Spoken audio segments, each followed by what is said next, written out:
Hello, my name is Carrie Brown and I am with the Central Mississippi Regional Library System. Today I'm going to be reading to you chapters 5 and 6 of Calendar Mysteries August Acrobat. Written by Ron Roy, illustrated by John Stephen Gurney, published by Random House, New York. Chapter 5, Four Little Spies. The kids watched the boy run up to the old bus. He yanked open the door, jumped inside, and slammed the door behind him. "What's going on?" Nate asked. "He looks mad at somebody." "He was crying," Bradley said. "Yeah, because he's a lousy acrobat," Brian said. "That other one in the silver costume was awesome." "Maybe the kid is just jealous," Nate suggested. "Four little spies!" A deep voice growled from behind the kids. "Maud, let's throw them in the lion's cage." The four kids jumped like kangaroos. "No, Basilio, let's feed them to the snake," a woman's voice said. "Our anaconda hasn't eaten a child in weeks." Bradley nearly swallowed his tongue. Brian, Nate, and Lucy froze and stared at the man and woman. We... Bradley couldn't make his mouth say anything. "Well, speak up," the man barked. "Lion or snake? Your choice." "I have a better idea, Papa," another voice said. It was the girl. She appeared from behind the guys. "Do you guys like cookies?" the teenager asked the kids. She was smiling and her hair was neatly brushed into place.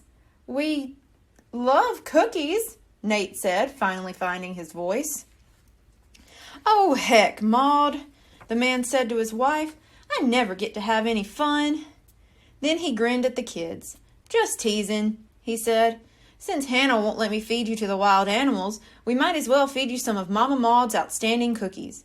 Come along." The couple turned and walked toward the trailer. They were laughing as they strolled away arm in arm. "I'm Hannah Fortunato," the girl said, shaking the kids' hands. "Don't mind my folks. They love joking around. Most of the time they act younger than Adam and me." The kids and Hannah headed toward the table where her parents were waiting. "Is Adam your brother?" Lucy asked. "We were watching him inside the tent." "He's good," Hannah said. "Good?" Bradley thought. "He's terrible." "My parents taught him," Hannah said. "They were the best once." Bradley remembered the picture he'd hung on his bulletin board. "Do you do acrobatics too?" he asked Hannah. "Me?" "Oh, no," she said. "My job is mostly in the office, taking care of ticket sales and other stuff." When they reached the table, Hannah's father stood up. He reached out a hand the size of a catcher's mitt. "I am Basilio Fortunato," he boomed. "And who are you?" The kids all shook Basilio Fortunato's big hand. "We're Brian and Bradley Pinto," Brian piped up. "We sold tickets for you." "Are you twins?" Maud asked the boys. "Yep," Brian said. "I'm 2 minutes older than Bradley." "Hannah and Adam are twins too," Maud said. "I'm Nate Hathaway, and this is Lucy Armstrong," Nate added. "We sold tickets too." "Wonderful," Maud said. "Sit and have cookies. They have nuts. Are you allergic?" The kids all shook their heads and reached for the plate of cookies. They sat on the grass as Hannah poured glasses of lemonade. "Do you really have a lion and an anaconda?" Nate asked. Basilio sighed and rubbed his forehead. "We used to," he said, "and a horse named Roger.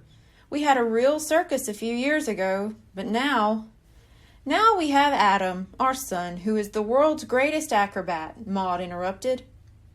Bradley thought about Adam in the tent a few minutes ago. If he was their acrobat, this circus was worse off than he'd thought. Adam couldn't be the amazing acrobat in the silver costume. "You guys talking about me?" a new voice asked. Adam Fortunato joined the group. His hair was combed and he wore a fresh t-shirt. "Hope you left me some cookies, Mom." Bradley looked at Adam. He seemed happy as he gobbled half a cookie in one gulp. Then why was he crying 10 minutes ago? "What happened to the lion and anaconda?" Brian asked. "We saw the cage in the tent." "Had to sell him," Basilio muttered. "You were in the tent?" Adam asked. His smile disappeared. Red spots appeared on his cheeks. "We, sort of peeked," Bradley said. "We didn't mean to be sneaky," Lucy said. Adam looked as if he'd just swallowed a bug. "Lighten up, Adam," Hannah said. "These kids sold a bunch of tickets for us." "Great," Adam said. He lurched away toward the old bus. Hannah looked at the kids. "Don't mind Adam," she said. "He's just not—" Then she shook her head and smiled at the kids. "So, did you sell all 100? "Yep," Nate said. "It was a snap. We could have sold more." "Super," Hannah said. "Can you come back after dinner tonight? We're going to have a quick rehearsal before we open tomorrow." "Sure, we can come," Brian said. "Come around 7, okay?" Hannah said. "You can see Adam perform, and Peter too." "Who's Peter?" Bradley asked. "Peter is our parrot," Hannah's father said proudly. "He talks, he dances, he does tricks." "Peter is very cute," Maud said. "And we have Clumsy, the world's funniest clown." "I love clowns," Lucy said. Maud gave Hannah a hug. "We love her too," she said. "Hannah is a wonderful clown." "Who else is in your show?" Bradley asked, thinking of the silver acrobat. "No one else," said Hannah. "Now, we must excuse ourselves," Basilio said. "See you at 7. The couple walked toward the tent. "See you kids later," Hannah said as she headed toward the bus. The kids started walking away from the high school grounds. "Boy, we messed up," Brian said. "This isn't a circus at all." "Yeah, and we sold all those tickets," Nate said. "Everyone in town is going to be mad at us." "Maybe we can help them," Lucy said. "They need a lot more than our help," Bradley said. "All they have is a parrot and Hannah pretending to be a clown. How can they call themselves the Flying Fortunatos when they don't even have an acrobat? Adam is lousy." "But the person in the silver costume wasn't lousy," Lucy said. "So why didn't anyone mention that acrobat?" "Who was it?" Brian asked. "Maybe it was Adam," Nate said. "Dude, we saw Adam, and he stinks as an acrobat," Brian said. Nate giggled. "Maybe it was Peter the parrot." Everyone just looked at Nate. "I wonder where the silver acrobat went," Bradley said. "And what was he doing in the Fortunato's tent if he isn't a Fortunato?" Brian said. "We can help the Fortunatos if we can find that acrobat," Lucy said. "But we don't know who it is," Nate said. "He just disappeared out the back of a tent, and most of his face was covered." "People can't disappear," Lucy said. "We have to find the mystery acrobat by tomorrow." Chapter 6. The Hairy Clue. "How are we going to find him?" Brian asked. "He could be anywhere." "I have one idea." Lucy turned and pointed at the tent. "The silver acrobat left through the back of the tent, right?" "Right," Bradley said. Lucy turned again and pointed toward Main Street. "So maybe he went to town," she added. "Yeah," Bradley said. "We can ask if anyone saw him." "So we're supposed to just ask everyone if they've seen some dude in silver tights?" Brian asked with a big grin. "Why not?" asked Bradley. "Yeah, why not?" repeated Nate. "We have to try," Lucy said. "He or she could save the circus." "Ha!" Brian said. "Lucy is right," Bradley said. "Where should we start?" They cut through Center Park and walked past Swan Pond. 2 minutes later, they were on Main Street. "Where would you go if you were an acrobat in silver tights?" Lucy asked. "I'd go home and change," Nate said. "I'd go to the fitness center and hide," Brian said. Bradley laughed. "I'd go to Ellie's Diner for ice cream," he said. "Me too," Lucy said. The kids headed for Ellie's and crowded through the glass door. Ellie was making banana splits for 4 teenagers sitting in a booth. Bradley, Brian, and Nate sat at the counter and watched Ellie squirt whipped cream on top of the sundaes. Lucy marched up to the booth. "Have you guys seen someone in silver tights?" she asked the 4 teenagers. "Boy or girl?" one of the boys asked Lucy. "We don't know," Lucy said. The teenagers looked at each other. "Nope, haven't seen anyone in tights since we saw the Spider-Man movie."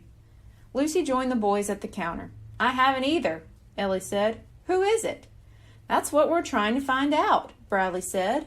He and the other kids explained about the circus and the masked acrobat. "Wow," Ellie said. "I hope you find him or her, and if they need help tomorrow, let me know. I have a popcorn maker in my basement." The kids thanked Ellie and headed toward next door to the fitness center.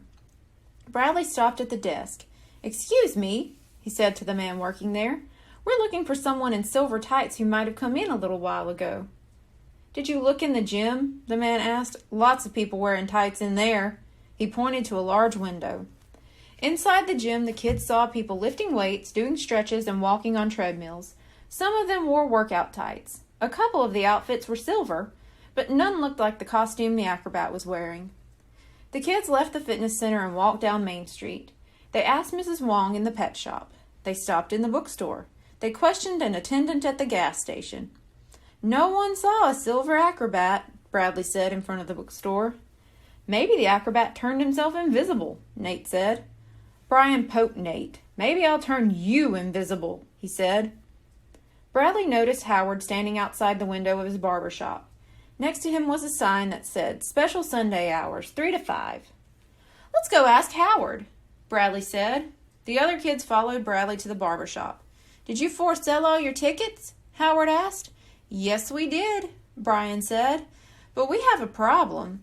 Tell me, Howard said. I love to listen to people's problems. Just then, a man wearing a baseball cap rushed up to Howard. Got time to cut my hair? The man asked. Howard looked through his window at the wall clock. It's almost 5, so it'll have to be a fast one, he said. Take off your cap. The man yanked off his cap. His bushy hair was standing up in all directions. Howard laughed. You have a bad case of hat hair, he said. But I'll take care of that. Go inside and have a seat. The man walked into Howard's shop. Bradley noticed Lucy watching him. He was trying to smooth down his spiky hair. Sorry, Howard said to the kids. I'm all ears. The kids explained about the circus and the acrobat who had vanished. We don't know who it is, Nate said, but all the people who bought tickets would love the act. Gee, I wish I could help, Howard said. Say, maybe I can. My wife is a great face painter. I'll ask if she wants to join in. Then he rushed into his barber shop to his customer. I just had an idea, Brian said. Ellie said she'd make popcorn. Howard's wife can paint faces. Maybe we can get other people in town to do stuff for the circus. Maybe we don't even need to find the masked acrobat. Or maybe we've already found her, Bradley said. He turned to Lucy. You know who it is, don't you? Lucy grinned. Thank you. Be sure to tune in next week for chapters 7 and 8. Goodbye.